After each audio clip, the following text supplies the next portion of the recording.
ഞാനിപ്പോ നിൽക്കുന്നത് എന്റെ ഏറ്റവും പ്രിയപ്പെട്ട ഒരു സ്ഥലത്താണ്. അതായത് റിലാക്സ് ഹൗസ് ഉള്ള എന്റെ കമ്പനിയുടെ എന്റെ ഓഫീസ് റൂമിലാണ്. അതോടൊപ്പം തന്നെ എന്റെ ബെഡ്റൂം തന്നെയാണ്. ഹോളിസ്റ്റിക് റീചാർജ് റൂം എന്നാണ് ഈ ഒരു പ്രൊജക്ടിന്റെ പേര്. അതായത് എന്റെ ഡ്രീം എന്ന് വെച്ച് കഴിഞ്ഞാൽ ലോകത്തിലെ എല്ലാവരുടെ പട്ടികസുഖവും മാറണം, ഈ വിഡിത്തരങ്ങളായ കാര്യങ്ങളെല്ലാം നിർത്തണം.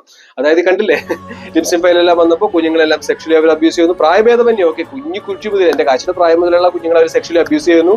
അതോടൊപ്പം തന്നെ ആന്റി ഏജിങ്ങിന് വേണ്ടി പ്രായമാവില്ലെന്ന് പറഞ്ഞിട്ട് വിഡികൾ ആ ഒരു കുഞ്ഞിന്റെ ദേഷ്യപ്പെടുത്തിക്കൊണ്ട് അഡ്രിനാലിൻ മിക്സ് ആവുന്ന രക്തം അവർ മുഖത്ത് ഫേഷ്യൽ ചെയ്യുന്നു. ഇതെല്ലാം ആ ഒരു ഫയലിൽ തന്നെയുള്ളത്. ഓക്കെ, അപ്പോ ഇതെല്ലാം മുൻകൂട്ടി തന്നെ റിലാക്സ് ഫോഴ്സ് യൂണിവേഴ്സൽ മാറ്റിക്കിണ്ടതിന്റെ ആ റിസർച്ച്, ആ ഒരു യൂണിവേഴ്സൽ സീക്രട്ട് എനിക്ക് അറിയായിരുന്നു. അതുകൊണ്ട് തന്നെയാണ് ഒരു 8-9 മാസം മുമ്പ് എന്റെ റൂമിൽ ഈ ഒരു പടങ്ങളെല്ലാം ഞാൻ ഒട്ടിച്ചത്. അതായത് ഫൂൾ മങ്കി, എലോൺ മസ്കിനെ, ഇതുപോലെ സുക്കർബർഗിനെ, ഈ പറയുന്ന ആമസോൺ ജെഫ് ബെസോസ്, ഇവരെല്ലാം ബിൽ ഗേറ്റ്സ്, ഇതെല്ലാം ഒട്ടിച്ചിട്ട് ടൈം ഫോർ ഡിസ്ട്രക്ഷൻ എന്ന് ഞാൻ ഇട്ടത്. ഓക്കെ, അതായത് ഡിസ്ട്രക്ഷൻ ചെയ്യേണ്ട സമയമായി. ഇതെല്ലാം ഒരുപാട് ഇപ്പൊ 1600 ആയി, ഒരു 200-300ാമത്തെ പോസ്റ്റ് എല്ലാം അതാണ് ഞാൻ ഇട്ടിരിക്കുന്നത്. ഓക്കെ, നിങ്ങൾക്ക് ചെക്ക് ചെയ്യാവുന്നതാണ്. എന്റെ റിസർച്ച് നോട്ട്സും അവിടെ തന്നെ ഉണ്ട്.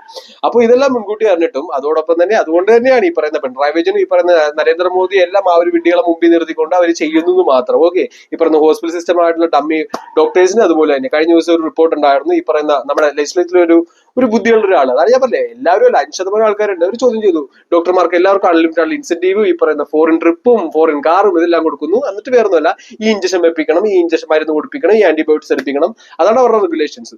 അപ്പൊ ഈ പറയുന്ന വിഡ്ഢികളെ എല്ലാവരും അവർ യൂസ് ചെയ്യുന്നത് ഈ ഒരു കാര്യത്തിലാണ്. അതോടൊപ്പം തന്നെ എന്റെ കുഞ്ഞുങ്ങള്.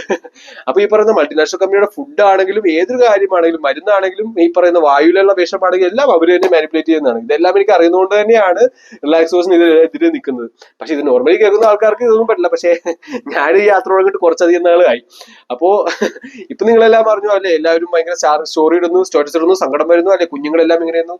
നിങ്ങളുടെ കയ്യിരിക്കുന്നു നിങ്ങളുടെ കുഞ്ഞും അവരുടെ തന്നെ ഒരു ടൂളാണ്. ഓക്കെ, അവർക്ക് വേറെ വ്യത്യാസവും കാര്യമൊന്നുമില്ല. ഇവിടുത്തെ ഈ വിഡ്ഢികളായ പൊളിറ്റീഷ്യൻസിനും ഈ പറയുന്ന പോലീസിനും ഈ എക്സൈസിനും ഒന്നും ചെയ്യാൻ പറ്റില്ല ഒന്നും. നമ്മുടെ ഡൽഹിയിലെല്ലാം ഓരോ ദിവസം 27 ആൾക്കാരെ വെച്ചിട്ടാണ് കിഡ്നാപ്പ് ചെയ്തുകൊണ്ടിരിക്കുന്നത്. ഓക്കെ, 27 ക്യാപിറ്റൽ സിറ്റി എന്ന് ഓർക്കണം. ഓക്കെ, തലസ്ഥാനം. അപ്പൊ തലസ്ഥാനത്തിരിക്കുന്ന ഈ വിഡ്ഢികൾക്ക് പോലും ഈ ഇന്ത്യ എന്നുള്ള മഹാരാജ്യത്തിനെ സംരക്ഷിക്കാൻ പറ്റുന്നില്ലെങ്കിൽ ആര് സംരക്ഷിക്കും? ഓക്കെ, അപ്പൊ ഇതെല്ലാം നോക്കണം. നാളെ നിങ്ങളുടെ കുഞ്ഞിനെ കൊണ്ടുപോകും. കാരണം ഈ പറയുന്ന അവിടെ എന്ത് ട്രെൻഡ് ഉണ്ടോ അത് ഇവിടെ വരും. ഇവിടെ ആന്റി ഏജിങ് വേണ്ടി, ഇനി കുഞ്ഞുങ്ങളുടെ രക്തത്തിന് വേണ്ടി, ഈ പറയുന്ന മാംസത്തിന് വേണ്ടി എല്ലാം ആൾക്കാർ കൊത്തിവലിച്ചു കൊടുക്കും.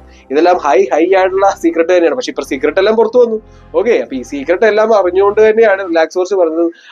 ഇവർക്കെല്ലാം ആ ഒരു പ്രായം അല്ലെങ്കിൽ ആ ഒരു ബഹുമാനം കൊടുക്കേണ്ട ആവശ്യമില്ല. അതോടൊപ്പം തന്നെ അവർ കൊടുക്കുന്ന പദ്ധതി അല്ലെ, അമേരിക്കൻ പ്രസിഡന്റ് എന്താ അമേരിക്ക ഒരു ഫുള്ളായിട്ടുള്ള ഒരു നുണയോണ്ട് അവര് ഒരു വലിയ സാമ്രാജ്യം വെട്ടിപ്പെടുത്തി. ഈ പറയുന്ന നാസി ആണെങ്കിലും ഈ പറയുന്ന കാര്യങ്ങളെല്ലാം.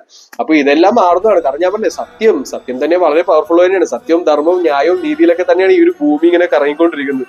അപ്പൊ അതെല്ലാം തിരിച്ചു വരുന്നതാണ്. ഓക്കെ, അപ്പം മിണ്ടായിരുന്ന് കേൾക്കുക. അതോടൊപ്പം തന്നെ പ്രതികരിക്കാൻ പറ്റുന്ന ആ ഒരു 5% ആൾക്കാർക്ക് പ്രതികരിക്കാവുന്നതാണ്. ഓക്കെ.